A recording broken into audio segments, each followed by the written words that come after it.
안녕하십니까, 김무일TV입니다. 투탕카멘의 황금 마스크 마지막 이야기를 준비했습니다.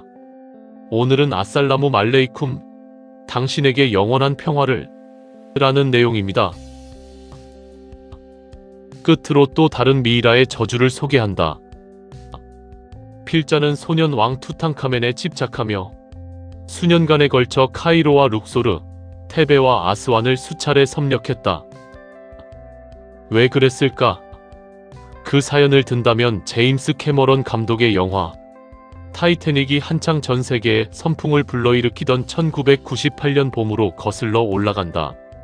과연 영화 타이타닉의 스토리가 정설인가 궁금해서 당시의 여러 자료와 고서 등을 구해 읽던 중에 지난해 여름 동부 지중해 산토리니와 미코노스 섬을 항해 중이던 크루즈 로열 캐러비언호의 도서관에서 또 다른 미이라의 저주를 흥미있게 읽은 다음부터였다.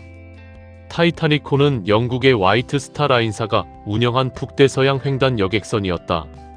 지금부터 100여 년 전인 1912년 4월 15일 밤 영국의 사우샘프턴을 떠나 미국의 뉴욕으로 향하던 운항 첫날, 북대서양의 영국령 뉴펀들랜드의 동쪽 해안에서 빙산과 충돌하여 침몰하였다.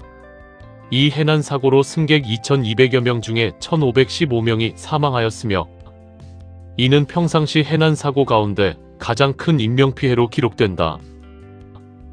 이 호화 유람선은 당시 세계에서 가장 큰 선박 가운데 하나로 52,310톤의 전장 270m와 승객 3,500명까지 탑승할 수 있는 배였다.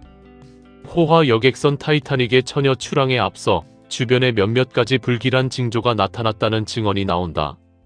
예컨대 어떤 선원의 아내가 타이타닉의 로고를 뜨개질에 새기던 도중에 바늘에 찔려 불길함을 감지했다던가, 혹은 수석 항해사 헨리 와일드는 출항날 새벽에 선박 굴뚝에서 머리를 풀어 해친 희뿌연 유령을 봤다던가, 또는 사고 순간에 사고 현장과 상당히 멀리 떨어진 스코틀랜드의 제시라는 소녀가 꿈에서 큰 배의 침몰과 많은 사람의 죽음을 목격하고 놀라 일어나 집안의 어른들을 깨워 생생한 꿈 얘기를 전달했다는 증언들이다.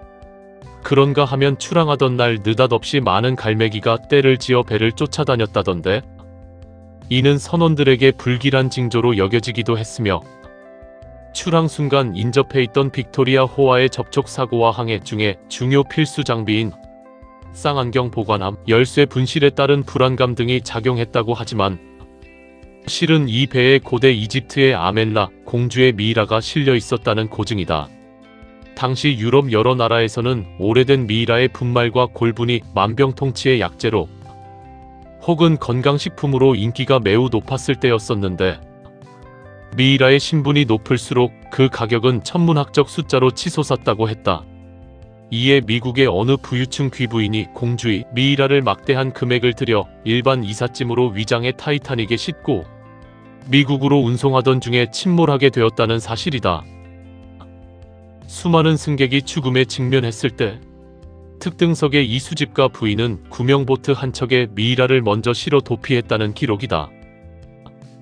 워낙에 고가이었던 이 미이라는 타이타닉을 탈출한 다음 해에 영국과의 송사에 휘말려 다시금 엠프레스 오브 아일랜드란 선박에 실려 영국으로 옮기다가 다시 한번 침몰 사고를 겪어 많은 인명피해가 있었는데, 이때 역시 수집가의 결사적인 노력으로 구출되었다 했다.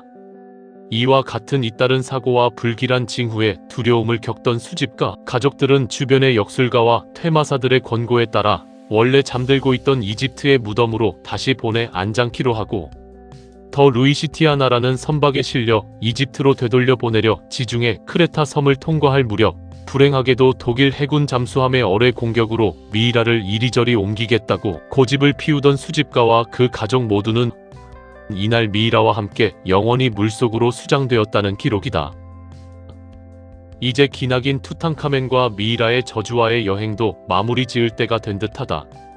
피라미드의 꼭지점에 걸린 오후에 불타는 태양과 나일강의 기우는 아름다운 황혼은 조지 에드워드 캐너번 경과 하워드 카터 박사의 꿈을 품은 채 오늘도 장구한 역사의 한 페이지를 장식하며 유유히 사라진다. 그리고 잠시 후면 웅장한 카르나크 궁전과 아부신부를 지키는 람세스 2세의 거대한 조각상에 교교한 달빛이 스며들 것이다. 그리고 추측건대 이곳 황량한 왕가의 계곡 어디엔가는 아직도 발굴되지 않은 채 영혼 불멸과 미래 환생을 꿈꾸며 암벽 속에 깊이 잠들고 있는 파라오가 분명히 있을 것이다.